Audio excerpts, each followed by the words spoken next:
अच्छा, कुछ लोग आपको बोल रहे हैं कि आपको नहीं पहचानते हैं, एक डमी कैंडिडेट को उतार दिया है, तो कब से आप आंदोलन किए थे या जुड़े थे जयराम के साथ? दादा, बहुत लोग कहते हैं कि चुनाव आने से पहले बहुत सारे वादे करते हैं और लास्ट में नेता मुखर जाते हैं, भूल जाते हैं, कुछ करते नहीं है। क्या करना? देखिए दादा तो लगातार बोल रहा है कि वोटवा तो दे देंगे। लाख जी, मुस्लिम समाज धनबाद लोकसभा में कांग्रेस को वोट देती आई है, आपको कैसे वोट देगा आपके समाज के लोग? धनबाद में ढुल्लू भी टाइगर ही कहलाते हैं। तो बिल्कुल बिल्कुल बिल्कुल ऐसा थोड़े है कि एक जंगल में एक ही टाइगर होते हैं, वो तो कहावत। और बीजेपी एक पूंजीवादी पार्टी है, तो और एक ढुल्लू जी का प्रभाव है धनबाद में, कहाँ आप टिक पाइएगा, क्या हरा पाइएगा आप? क्या मुद्दा है आपका चुनाव में, कैसे धनबाद जीतिएगा? धनबाद की जनता है वो जयराम जी को ही देखना चाह रहे थे और उसके जगह आप प्रत्याशी के रूप में चुने गए, तो क्या लग रहा है उनकी कमी को पूरा कर पाएंगे? एमए और बीएड भी किए ना? जी जी जी, एमए प्लस बीएड। मैंने एक तरह से आप शिक्षित उम्मीदवार हैं। हाँ, अब तक तो राजनीतिक पार्टियां तो अशिक्षित मैट्रिक फेल वाले लोग को उम्मीदवार बनाते थे, पहली बार देख रहे कि आप इतने शिक्षित को भी उम्मीदवार बनाए, क्या कारण है ये इस तरह का? 1 लाख जी, जगह जगह आपका स्वागत शुरू हो गया, जेबी केसेस ने आपको धनबाद से उम्मीदवार बनाया, क्या बोलिएगा? सबसे पहले आप तमाम मीडिया बंधुओं को खतियानी जोहार, सरकंडी जोहार रहेगा और आपके सारे व्यूवर्स को भी मेरी तरफ से खतियानी जोहार। उम्मीदवार बनाया पहली बार, अगर देखेंगे तो धनबाद में मुस्लिम उम्मीदवार बनाया है और अब तक किसी भी पार्टी ने मुस्लिम को टिकट नहीं दिया, आपको भरोसा जताया जेबी केसेस जयराम ने, क्या बोलिएगा? देखिए, जयराम दा का तो एक जो फाइनल बात था उनका कि जिसकी जितनी आबादी होगी उसकी उतनी ही हिस्सेदारी होगी। और आप जितने भी दल का बात कर लीजिए, ये एकमात्र जेबी केसेस टाइगर जयराम दा है जो उन्होंने एक मुस्लिम अल्पसंख्यक को उम्मीदवार धनबाद लोकसभा से बनाया है। और हम तमाम अंसारी समाज जो अल्पसंख्यक समाज हैं उनको तहे दिल से शुक्रिया करते हैं, तो उनका आभार व्यक्त करते हैं। अच्छा, 1 लाख जी, कहाँ तक आप पढ़े लिखे हैं और क्या करते हैं अभी वर्तमान में आप? वर्तमान में मेरी एक छोटी सी स्कूल है परासी में, आपका गोविंदपुर प्रखंड में परासी में आता है। और मेरी जो आप एकेडमिक क्वालिफिकेशन की अगर बात करते हैं तो मेरा जो मैट्रिकुलेशन रहा आपका संत थॉमस जो तोपचाची में है, और इंटरमीडिएट रहा आपका डिगवाड़ी में जेएनएमएस से, ग्रेजुएशन मेरा रहा गौसनर कॉलेज रांची से, मास्टर डिग्री मेरा रहा डिपार्टमेंट से, और बीएड मेरा रहा मनराखन मातो बीएड कॉलेज रांची। आप एमए और बीएड भी किए ना? जी जी जी, एमए प्लस बीएड। मैंने एक तरह से आप शिक्षित उम्मीदवार हैं। हाँ, अब तक तो राजनीतिक पार्टियां तो अशिक्षित मैट्रिक फेल वाले लोग को उम्मीदवार बनाते थे, पहली बार देख रहे कि आप इतने शिक्षित को भी उम्मीदवार बनाए, क्या कारण है ये इस तरह का? जयराम दा जब पार्टी में बनाए थे और गठन करे तो उनका एक साफ स्टैंड था। उन्होंने कहा भी था कि हमारे जो भी विधायकी होंगे या विधायक होंगे या सांसद होंगे वो हाईली वेल क्वालिफाइड होना चाहिए, क्योंकि एक आईएएस और आईपीएस से टकराने के लिए आपको शिक्षित होना बहुत ज़रूरी होता है। क्योंकि आप अपने मुद्दों को लेकर के जाएंगे तो जब तक आप में वो डीप नॉलेज नहीं होगा तब तक आप उन मुद्दों पर बात नहीं कर सकते हैं। इसलिए जयराम दा जहाँ से भी प्रत्याशी उतार रहे हैं, आप देखिए वो हाईली क्वालिफाइड, वेल क्वालिफाइड हैं और एक सामाजिक व्यक्ति भी है।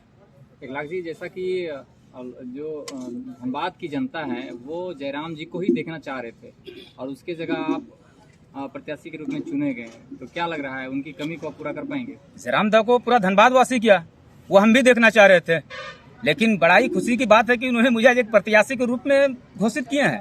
जयराम दा को सिर्फ धनबाद की बात मत कीजिए, ये पूरा झारखंड के चाहता है, क्योंकि आंदोलन का शुरुआत करने वाले वो हैं, हमारे सेनापति वो हैं, और हम तो एक मात्र एक कार्यकर्ता समझिए, एक सैनिक समझिए। लेकिन बहुत खुशी की बात है कि उन्होंने हमें टिकट दिया।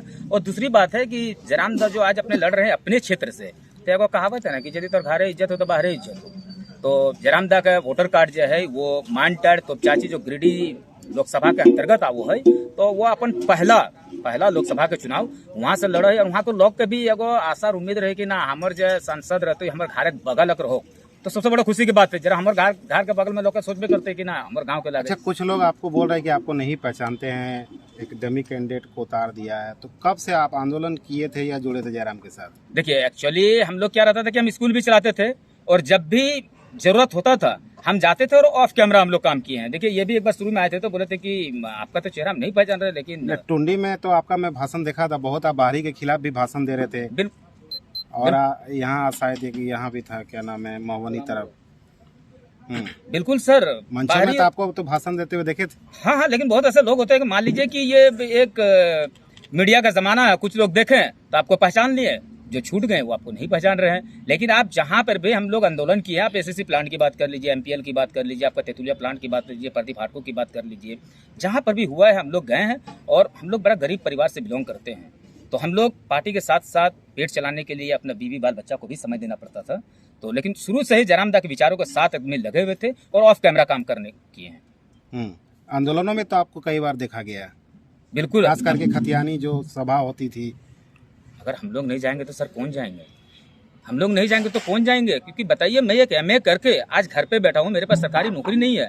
जिस समय हाई स्कूल का जो बहाली हुआ था वहाँ देखिए 13 और 11 कर दिया, 13 सीट को रिजर्व और 11 को अनरिजर्व करके ऐसे मामला था। तो बताइए, जिस राज्य पर हम रहते हैं और उस राज्य पे ही एक झारखंडी के साथ सौतेला व्यवहार हो जाता है।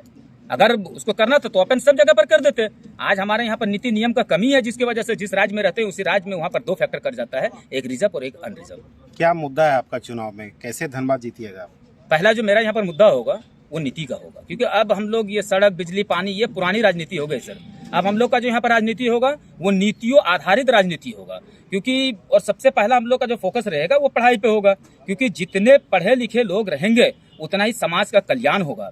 जितने भी आप दल में देख लीजिए, हम तो चाहते हैं कि जितने भी दल वाले थे उन लोग को हाईली क्वालिफाइड को पहले कैंडिडेट देना चाहिए था, लेकिन जयराम दा का बहुत बड़ा देन है कि वो जहां सभी कैंडिडेट को उतार रहे हैं वो हाईली वेल क्वालिफाइड है, ताकि एक नए झारखंड का हम लोग परिकल्पना कर सके। टुंडी का भाषण जब आप दिए थे बहुत वायरल हुआ था, बाहरी के खिलाफ आप बोल रहे थे।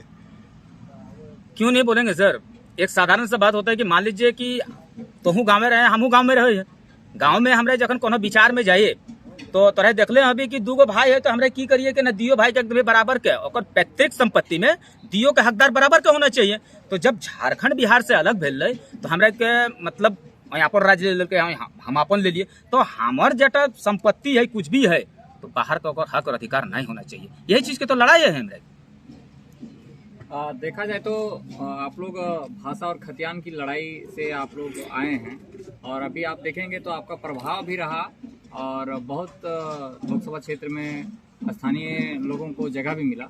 और अभी आप देखेंगे तो जो धनबाद के प्रत्याशी हैं ढुल्लू मत, वो भी स्थानीय हैं, तो आप भी स्थानीय, वो भी स्थानीय, तो कैसे इसको आप और बीजेपी एक पूंजीवादी पार्टी है, तो और एक ढुल्लू जी का प्रभाव है धनबाद में, कहाँ आप टिक पाइएगा, क्या हरा पाइएगा आप? सर उन लोग धन से लड़ेंगे और हम लोग जन से लड़ेंगे।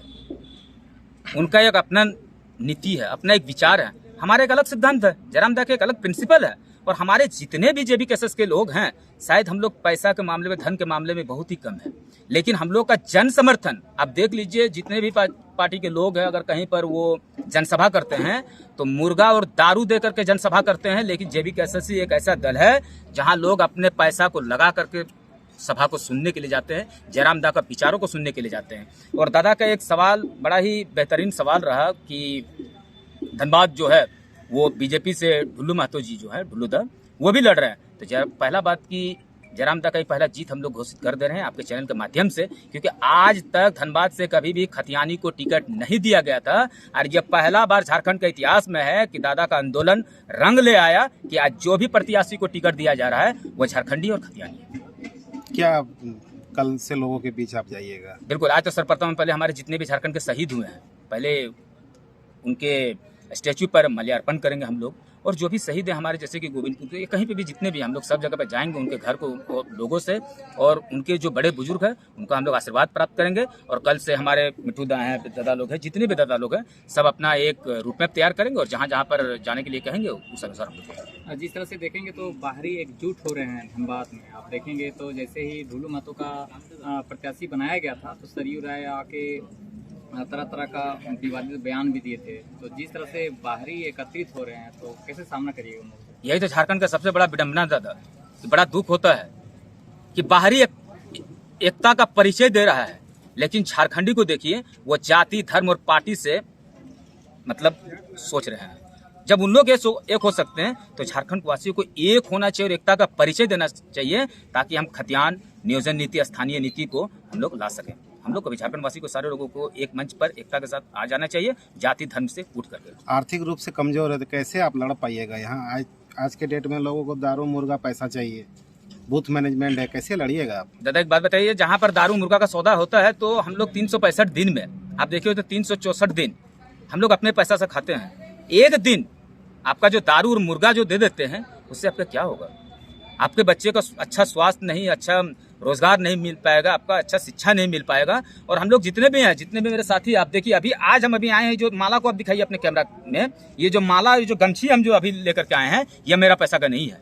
कौन ला करके दिया खुदा बेहतर जाने, लेकिन हम बैठे, बोला दादा आप आइए, ये सारा चीज का अरेंजमेंट हम लोग आपका करके रखेंगे। कुछ लोग ये भी कह रहे हैं कि रिजवान को टिकट मिलना चाहिए था। रिजवान दा ने 1 लाख को क्यों मिल गया? रिजवान दा ने मुझे समर्थन कर दिया। रिजवान दा हमको समर्थन किए, उनका हम आभार और शुक्रिया व्यक्त करते हैं। ठीक है, मतलब वो क्यों नहीं लड़े? वो क्यों नहीं लड़े? देखिए वो अभी रिजवान दा को थोड़ा सा गिरिडीह में रहना बहुत जरूरी है, तो हम लोग बोले कि रिजवान दा आप गिरिडीह में रहिए। और रिजवान दा और जितने भी लोग थे, जितने भी भाई लोग थे, जितने भी उम्मीदवार थे, सारे लोगों ने मुझे समर्थन किया। क्या आप भी प्रत्याशी के लिए प्रस्ताव रखे थे? बिल्कुल बिल्कुल, मुझे रायसुबारी बरवाटा में हुई थी, तो सारे लोग जब अपनी अपनी बातों को रखे तो हमने अपना कितने लोगों का आया था? 7 से 8 प्रत्याशी थे वहाँ पर। और हमने उन लोगों को कहा कि देखिए, अगर मुस्लिम हम लोग जो अंसारी समाज है, और सब पार्टी की तरह हमको भी मत कर दीजिएगा कि दरी बिछाना, खजारी खिलाना, चाय पिलाना। मुस्लिम समाज को तो इसी में रख दिया गया। आज तक बताइए कौन ऐसा मुस्लिम है जो धनबाद लोकसभा में आपका प्रखंड को छोड़ करके आपका जिला में पद दिया है? नहीं दिया है। लेकिन जयराम दा एक ऐसे हैं कि प्रखंड तो छोड़ दीजिए, आपका सांसद का उम्मीदवार। क्या मजबूरी पड़ गई कि रिजवान भाई ने आपको समर्थन? मजबूरी नहीं, रिजवान दा ने मुझे समर्थन दिया। आपसे कोई बड़े चेहरा है रिजवान भाई? बिल्कुल, हमारे बहुत बड़े चेहरा, हमारे बड़े भाई है। लेकिन उनको हमने कहा कि रिजवान दा आप इस बार एक काम कीजिए, आप धनबाद लोकसभा से वो धनबाद से बोलते हैं, गिरिडीह से, और दादा के साथ थोड़ा सा मेहनत की जरूरत है, इसलिए एक अल्पसंख्यक चेहरा के रूप में दादा उनके साथ हुआ। कल का शुरुआत कहाँ से कीजिएगा आप? कल का शुरुआत दादा हम अभी तो डिक्लेयर नहीं कर सकते, क्योंकि अभी हम लोग बैठे हुए, अब जितने भी मेरे करके जितने भी भाई हैं जो सक्रिय सदस्य, सारे लोग बैठे हुए हैं। एक मैप रूट तैयार होगा, उसके बाद हम लोग कैसे कार्य में लगेंगे। बहुत हिंदू मुस्लिम होता है, कैसे उसके बीच आप जाइएगा? एक देश में माहौल तैयार हो गया उस तरह का। यही सबसे बड़ा दुख है कि हम लोग जाति और धर्म में ही तो बैठे हुए हैं। इसी में तो देखा जाए तो जो अलग दल के लोग हैं वो फायदा उठा लेते हैं। अब देखिए, अगर मुस्लिम समाज में अगर जेएमएम का या फिर कांग्रेस के लोग आएंगे तो कांग्रेस लोग इसको अपना मतलब क्या बोलिएगा, उसको बपोती समझ लेता है अंसारी समाज को, कि नहीं भाई मुस्लिम जो भी वो कांग्रेस का है, आपका फॉरवर्ड क्लास जो है वो बीजेपी का है। लेकिन आप उन लोगों को, हम तो कांग्रेस कहते हैं कि अगर आप उतना मुस्लिम का, अंसारी समाज का उतना हितैषी हैं तो आप आज तक मुस्लिम को एक टिकट क्यों नहीं दिए? टिकट देना चाहिए, आप टिकट दीजिए ना। आप हमको सिर्फ बोलिए कि झंडा ढोवो, जिंदाबाद करो, दरी बिछाओ, मुढ़ी खिलाओ, चाय पिलाओ, ऐसे में नहीं होता है।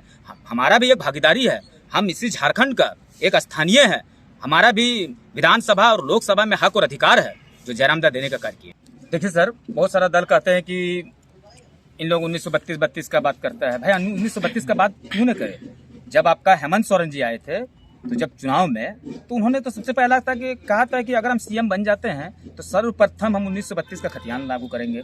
और अगर 1932 का खतियान लागू हो जाता है, और हम लोग इंशाल्लाह करेंगे, क्यों नहीं होगा वो, क्योंकि जब हम लोग हर नियम को मान रहे हैं आज, तो फिर 32 का इसमें संशोधन क्यों नहीं हो सकता है? आप लोग ये पूरा धनबाद के लोकसभा के वासी एक बार जिताने का कार्य करिए, हम लोग इसमें संशोधन करके 1932 का खतियान झारखंड में लागू कर देंगे। कैसे आप लोग 1932 खतियान लागू कर देगा और कैसे लोगों को लाभ मिलेगा? क्या आप एक शिक्षित है तो कुछ तो आपके पास होगा? विश्वास कैसे करेंगे लोग? देखिए सर, विश्वास के बुनियाद पर ही हम लोग हेमंत सरकार को सीएम बनाने का कार्य किया था। और आप एक जहां पर भी देखिए, हम लोग जहां पर भी गए हैं, हम लोग पॉजिटिव रिजल्ट देने का कार्य किए हैं। आज तक जनता का उम्मीद जेबीके से, जो JKLM के नाम से अभी है, जनता को उम्मीद और विश्वास है। सिर्फ अगर एक बार हमारा जितना भी सांसद प्रतिनिधि जो खड़े हुए हैं अगर जीत जाते हैं और दिल्ली में हम लोग जाएंगे तो 1932 का खतियान इंशाल्लाह हम लोग झारखंड में लागू करके रहेंगे। लेकिन आप जो कार्यक्रम हो रही है, छोटी छोटी सभाएं, 1932 का बात होता ही नहीं। देखिए सर, अब तो चुनाव की बात होगी ना, तो चुनाव की बात की सबसे बड़ा चीज होता है कि अभी हम चुनाव पर प्रभाव डाल रहे हैं। 1932 सिर्फ भेजने का कार्य करे ना जनता सिर्फ हम लोग को एक बार आपका सदन में सिर्फ भेज दे, उसके बाद आप देखिएगा कि हम लोग खरा उतरेंगे। क्योंकि 5 साल हम तो कहते हैं कि सिर्फ 5, आपसे एक ही बार हम लोग मौका खोज रहे हैं। अगर हम लोग इस कार्य पर खरा नहीं उतरेंगे तो मैं आपके चैनल से माध्यम से आपको एकदम वादा करता हूं कि मैं राजनीतिक करियर छोड़ दूंगा। विभिन्न पार्टियों ने मैनिफेस्टो जारी कर रहे हैं, आपकी पार्टी के द्वारा क्या मैनिफेस्टो? मेरा एक ही मैनिफेस्टो रहेगा कि सबसे पहले हम सर्वप्रथम शिक्षा को हम ये करेंगे, क्योंकि पढ़ना और लड़ना, झारखंड में हम लोग पढ़ लिए हैं सारे लोग। देखिए, हम लोग MA ग्रेजुएट कर लिए हैं। कौन कहता है कि झारखंड में गांव के लोग अभी MA और ग्रेजुएट नहीं किया है?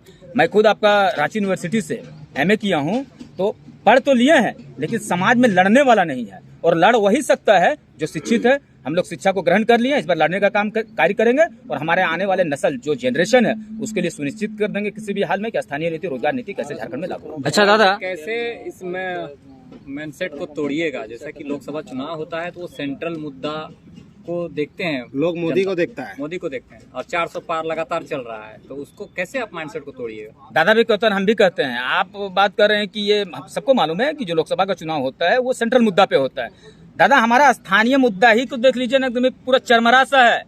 पहले हम झारखंड का मुद्दा को तो अपना सुलझा लें। हमारे यहाँ पर कोई नियोजन नीति नहीं है, शिक्षा एकदम ही चरमराहट के सीमा पर है। अब देखिए ना बच्चे लोग को, जाइए आप ग्रामीण सुदूर ग्रामीण क्षेत्र में जाइए, आप देखिए कि वहाँ पर सरकार का नियम होता है कि आपको 40:1 का रेशियो रखना है, यानी 40 बच्चे पे आपको एक शिक्षक रखना है। अब देखिए हालात क्या है। आप चल जाइए गवर्नमेंट हॉस्पिटल में, आप देखिए वहाँ स्थिति क्या है। अब देखिए ना वो सब चीजों जान रही जनता को ये पता है कि 5 किलो चावल मिल रहा है, पैसा मिल रहा है, मोदी जी दे रहे हैं 2-2 हजार रुपया किसानों को नाम पर, 5-5 किलो चावल मिल रहा है, तो आप लोग क्या दीजिएगा? हम लोग इस बार नीति और नियम का ही लड़ाई करेंगे। सरकार क्या दे रही है, क्या ले रही है, इससे कोई मतलब नहीं होता। हम लोगों को भी जागरूक करेंगे। और ये आप मत कहिए कि सरकार दे रही है, सरकार दे रही है, ऐसी बात नहीं है। लोगों का टैक्स का पैसा सरकार वितरण करती है, अपना घर का पॉकेट से नहीं दे रहा है। उसकी मतलब पॉकेट से वो पैसा नहीं देता, हम टैक्स देते हैं सरकार को, वो टैक्स का पैसा को लोगों को भी कर रही है। अगर आपको इतना ही करना है तो फिर शिक्षा पे आप कीजिए ना, हॉस्पिटल, आप शिक्षा अच्छा शिक्षा का व्यवस्था कीजिए, अच्छा हॉस्पिटल का व्यवस्था कीजिए, जहां लोगों का एक भविष्य का निर्माण होगा, एक नया झारखंड बन सके। दादा बहुत लोग कहते हैं कि चुनाव आने से पहले बहुत सारे वादे करते हैं और लास्ट में नेता मुकर जाते हैं, भूल जाते हैं, कुछ करते नहीं है, क्या करना? देखिए दादा तो लगातार बोल रहा है कि भोटवा तो दे देंगे, मगर ना ठीक हो, बिल्कुल सही बात कहो ना कि मतलब नेता जोड़े एक बार, जनता जोड़े बार बार वाला हाल, यानी कि नेता जो आवे एक बार हाथ जोड़ के भोटवा ले ले, हाँ, जनता पूरा जिंदगी भर तो ओकर पे हाथ जोड़े रहो। बिल्कुल सही करे, क्योंकि नेता सब वो सब कार्य कर रहे है। और हमरा के एक चीज तो देख ले, हमरा तो शुरू से कहे भाई कि जहाँ पर भी झारखंड के लोगों के साथ अन्याय भेलो, उस समय हम लोग ना तो गाँव में पंचायत था, हम लोग कोई वार्ड है। जयरामदा को भी देखिए ना, उसका पॉलिटिकल बैकग्राउंड, वो कोई वार्ड भी नहीं है, लेकिन लोगों का विश्वास है ना। आज हम लोग विश्वास के बुनियाद पर चुनाव लड़ रहे हैं। हमने लोगों को पहले रिजल्ट दिया है, तब जाकर आज हम लोग राजनीति में कदम डाले हैं। क्योंकि अगर राजनीति में झारखंडी पढ़ा लिखा युवा नहीं आएगा तो झारखंड का हक और अधिकार का बात कोई नहीं कर सकता है। अच्छा, आप 32 का बात कर रहे थे, इससे अल्पसंख्यक को क्या फायदा होगा? सबसे ज्यादा अगर फायदा होगा तो अल्पसंख्यक का होगा। आप देख लीजिए किसी भी पार्टी का, आप देखें ना, सबसे निधड़ल्ले अगर जमीन का अगर बिक्री हो रहा है तो मुस्लिम समाज का हो रहा है। आप चलिए मेरा गांव एक बार जरूर आइएगा, तो हम तो मीडिया बंधु से मेरा आग्रह रहेगा कि एक बार मेरा गांव आइए। वहाँ पर एक शराब का फैक्ट्री बन रहा है, वहाँ 100 एकड़ में जमीन में उस प्लांट को बैठाया जा रहा है। सबसे पहला आंदोलन हम किए थे, लेकिन आज देखिए वो प्लांट पूर्ण रूप से तैयार हो चुका है। आज उस गांव का जिस लोगों को हमने कहा था कि आंदोलन को धार देने के लिए आइए, लेकिन आप तो जान रहे हैं कि हमारे गांव के लोगों का क्या मानसिकता है कि कहीं पर थोड़ा सा मुर्गा भात खिला दिया, सारे लोगों का रुझान उधर हो गया। मैंने पहले भी उन लोगों को कहा था कि आने वाला दिन में पूरा परासी पंचायत रोएगा, आज रोने के कगार पे है। ऐसा नहीं लगता कि चुनाव में भी मुर्गा दारू में सब बिक जाएंगे? इस बार झारखंड की जनता जाग चुका है। इस बार मुर्गा और दारू का कोई प्रभाव नहीं पड़ेगा। इस बार अगर प्रभाव पड़ेगा तो नीति और नियम का। 1 लाख जी, मुस्लिम समाज धनबाद लोकसभा में कांग्रेस को वोट देती आई है, आपको कैसे वोट देगा आपके समाज के लोग? यही तो सबसे बड़ा विडंबना है कि हम आपको पहले भी कहे दादा कि देखिए कांग्रेस यानी मुसलमान, जेएमएम दोनों का आप देखिए, उसमें ST SC भी आ जाते हैं और मुस्लिम समाज भी आ जाते हैं। लेकिन इस बार जो बात होगा ना, देखिए हमारा कौम का मतलब जो अग्रसर, जो आगे की लड़ाई करेगा कौन? कांग्रेस नहीं कर सकता हो मेरा कौम का। अगर कौम की लड़ाई करना होगा तो अल्पसंख्यक खुद करेगा। तो दादा ने एक सबसे बड़ा मौका जो है एक अल्पसंख्यक को उम्मीदवार बनाया है। ये सबसे बहुत बेहतरीन कदम और सराहनीय कदम उनका रहा। और हम जहां भी गए, आज देखिए हम आपको नाम नहीं बोलेंगे, कम से कम गोविंदपुर से 4 से 5 मुखिया प्रतिनिधि, ऑलरेडी मुखिया है वो, और गोविंदपुर के दिग्गज लोग हैं, उन्होंने फोन किया और उन लोगों को हम जब किए, गार्जियन स्वरूप लोग हैं, तो हमको देख कर तो हम ताजुब हो गए कि चलिए भाई इन लोग फोन किए। तो उन लोगों ने एक ही चीज कहा कि बड़ी खुशी की बात है बेटा कि एक युवा पढ़ा लिखा आप आए हैं, हमारा फुल समर्थन आपका रहेगा, आप आइए, आपका स्वागत है। और हम बहुत जल्दी उनके पास मिलने के लिए जाएंगे, क्योंकि गार्जियन स्वरूप है और राजनीतिक करियर में उन लोग का बहुत अपील हो धनबाद के जनता से द्वारा क्या दादा फिर से करिए? क्या अपील है? पूरा धनबाद के जनता से हमारे एक अपील है कि हम हाथ जोड़ के उन लोग निवेदन करे हैं कि आप एक बार JBKSS जो JLKM के रूप से अभी जो रजिस्टर्ड पार्टी बन करके आई है, एक बार हम लोगों को मौका दीजिए। जितना भी ज्वलंत मुद्दा है उन मुद्दा पर हम लोग खरा उतरेंगे और कार्य करेंगे, झारखंड का हक और अधिकार का बात करेंगे। जिस तरह से देखा जाए तो संगठन विस्तार धनबाद में उतना हुआ नहीं, कैसे मतलब बूथ लेवल पर आप लोग कैसे? समय भी कम बचा है। नहीं, बूथ लेवल पर हर जगह पर नहीं, ये सब एक अफवाह है। हमारा बूथ लेवल सब जगह पर पूरा जो हमारे कार्यकर्ता जो भी सक्रिय सदस्य सारे लोग लगे हुए हैं, और इसका आपको बहुत जल्दी आपको रिजल्ट भी मिल जाएगा और आपके चैनल के माध्यम से। क्योंकि जो PN सिंह पिछली बार जब चुनाव जीते थे 1900 में, तो एक तरफा जीते थे, 4 लाख से ऊपर का जीत था अंतर उनका। तो उस समय कोई टाइगर पैदा नहीं हुआ था, उस समय कोई टाइगर पैदा नहीं हुआ था सर, ठीक है। और उस समय झारखंडी लोग दारू और मुर्गा और दलाली में बिका हुआ था। इस बार टाइगर के साथ साथ कम से कम 1000 टाइगर झारखंड में पैदा हुआ है, और इस बार दारू और मुर्गा पे मतदान नहीं होगा, इस बार विचार और नीति नियम पर होगा। एक और टाइगर है यहाँ पे धनबाद में, ढुल्लू भी टाइगर ही कहलाते हैं। तो बिल्कुल बिल्कुल बिल्कुल ऐसा थोड़े है कि एक जंगल में एक ही टाइगर होते हैं, वो तो कहावत है दादा। आपके ही समाज से एक MD मोइन आलम ने एक सवाल आपसे पूछा है कि आजसू पार्टी की तरह क्या JVKS भी महागठबंधन तो नहीं कर लेगी ना? दादा आप हमको एक चीज बताइए, आप हम आ रहे थे थोड़ा सा परिवार के तरफ, एक घर है 2 गो किधर रहा है, तो बहुत इरम किधर रहा है कि आगू दिख जाए है, बड़ा भाई जाए तो माए बाप के भाते नहीं दे, तो कि बाप माँ पे गला घोट दे। आप फ्यूचर की क्यों बात करते हैं? आप प्रेजेंट में सरकार रह करके आपने क्या किया उसका पहले रिजल्ट बताइए, फ्यूचर क्या होगा उसके लिए नहीं। और कभी भी नहीं, जयराम दा इंडिपेंडेंट और इंडिपेंडेंट रहेंगे। एगो मिठू दा निरसा से है, बताइए टिकट 1 लाख जी को दिए हैं, क्या बोलिएगा? बिल्कुल टिकट सही जगह पे आया है, कारण है टिकट मिलने का। देखिए हम लोग जैसे धब्बा लगाया गया था JVKS JLKM को, क्या ये धब्बा लगा? कुर्मी का पार्टी है। हाँ। इसका तोड़ने का जयराम दा एकदम स्पष्ट रूप से दिखा दिए हैं कि धनबाद लोकसभा में टिकट देंगे। यही ने तमाम 8 जगह में तो अलग अलग जाति और धर्म के लोगों को टिकट दिया है। हाँ जी बिल्कुल दिया है। ये कारण ये है कि उसका ऊपर जब भी वो प्रहार हुआ है तो वो कुर्मी का ऊपर प्रहार हुआ है। टाइगर का ऊपर प्रहार जो हुआ है वो प्रहार ही मतलब बोला गया है कि ये कुर्मी का पार्टी है। हर एक जगह से ये कमेंट आप लोग को भी मिला होगा, हर एक जगह ये क्वेश्चन इतना बड़ा क्वेश्चन था कि इसको हल नहीं निकाल पा रहे थे हम लोग। बोला कुर्मी का पार्टी के साथ जयराम महतो एक जाति का हल नेता है, ये बोला जाता था। जी जी, तो वही उसी को क्लियर हो गया है कि आप लोग सभी को जनता को जानना पड़ेगा कि ये अगर कुर्मी का पार्टी रहता तो धनबाद में कुर्मियों की संख्या बहुत विशाल है, विशाल। लेकिन आज आप किसी को अल्पसंख्यक हमारे मुस्लिम भाई को दिए हैं टिकट, इसका हम बहुत बहुत आभार व्यक्त करते हैं टाइगर जयराम महतो का। क्या नाम हुआ आपका? मिठू महतो, युवा मोर्चा जिला अध्यक्ष। 1 लाख जी, आप हम ऐसा बोल रहे हैं कि जयराम दादा ने बड़ी काम की है कि मुस्लिम समाज का एक प्रत्याशी यहाँ से देने का, तो आपको वोट लोग करें। लेकिन विभिन्न पार्टियों में तो मंत्री पद पर हैं, मंत्री हैं, बने हुए हैं, तो आपको क्यों वोट करेंगे? लोग मंत्री बने हुए हैं आपके समाज के लोग, तो आपके समाज के लोग तो मंत्री को वोट करेंगे। देखिए दादा एक चीज जान लीजिए, जब गरीब के ऊपर कोई चीज बीतता है ना, तो उस समय वो पार्टी और कौन मंत्री पद पे है, कौन फला पद पे है, आप इसका कोई इश्यू नहीं होता है। जब भी यहाँ के लोग शोषित हुए हैं और जब भी यहाँ पर प्लांट में आए दिन देखिए ना, यहाँ पर प्लांट में दुर्घटना होते रहता था। आप यहाँ बरवड्डा से अगर आप निशा तक जाइएगा तो 100 मीटर पे आपको एक प्लांट मिलेगा। लेकिन कभी भी देखिए वो किसी पार्टी के ऊपर आशा और विश्वास नहीं रखे हैं। लेकिन जहाँ पे भी मुआवजा का बात या लोग कहीं पर अगर पीड़ित हुए हैं तो दादा को याद किया, दादा वहाँ पर पहुंचे। अंतिम सवाल, 1 लाख जी कौन है, कहाँ रहने वाले हैं और क्यों प्रत्याशी बनाया गया जयराम पार्टी के द्वारा? मेरा नाम मोहम्मद इखलाक अंसारी, मैं गोविंदपुर प्रखंड परासी पंचायत का रहने वाला हूँ। क्या करते थे? अभी भी मेरी एक स्कूल है, छोटे से स्कूल चलता है, मैं टीचर है उसमें। शिक्षक। जी।